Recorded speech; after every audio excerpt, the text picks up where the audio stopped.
नमस्कार आपण मैंने समस्त को मोर चैनल को स्वागत। बहुत दिन हम कौन ब्लॉग वीडियो मुझे बनई नी तो आज मुझे आम कटक सहर कटक चंडी मंदिर विषय किसी जड़ाइया चाहूँगी। कटकर अधिष्ठा देवी हेले माँ कटक चंडी जहाँ ना अनुसार आम कटक परिचय।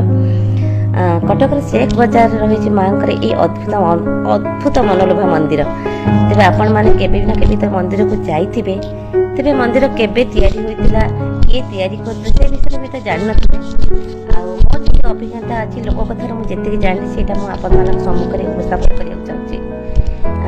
भिन्न भिन्न लोकंकर भिन्न भिन्न मत रही बहुत किंवदंती मध्य रही किंतु आम जो लोक स्थानीय लोक कथा अच्छी से कहवा अनुसार बहु वर्ष पूर्वे जंगल खेड़ा बारबाटी दुर्ग भी शेख बजार जड़े जो गोपाल बेहरा नामक युवक गाई चरिया जाते सी थकी जाए गोटे पत्थर उपर बसी से गोटे अद्भुत प्रकार सिंहरण से अनुभव करते घर को आसते राति शोते राति शोला स्वप्नादेश करते माँ कि मुझे पत्थर तले रही से विषय जाकि सेठाकर पूजक दयनी पंडा को जनईले। दयनी पंडा सेठाकर कनिका राजा जी आमर थे जनईले। राजा का आदेश से जगह खोल जाइतिला।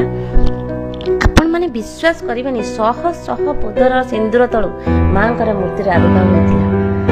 एते सुंदर मनोलोभा मूर्ति ताको मुंडे गोपाल बेहरा जेते चाली चाली जाउतिले ठीक ए चंडी मंदिर पाखे से अटकी जाइतिले।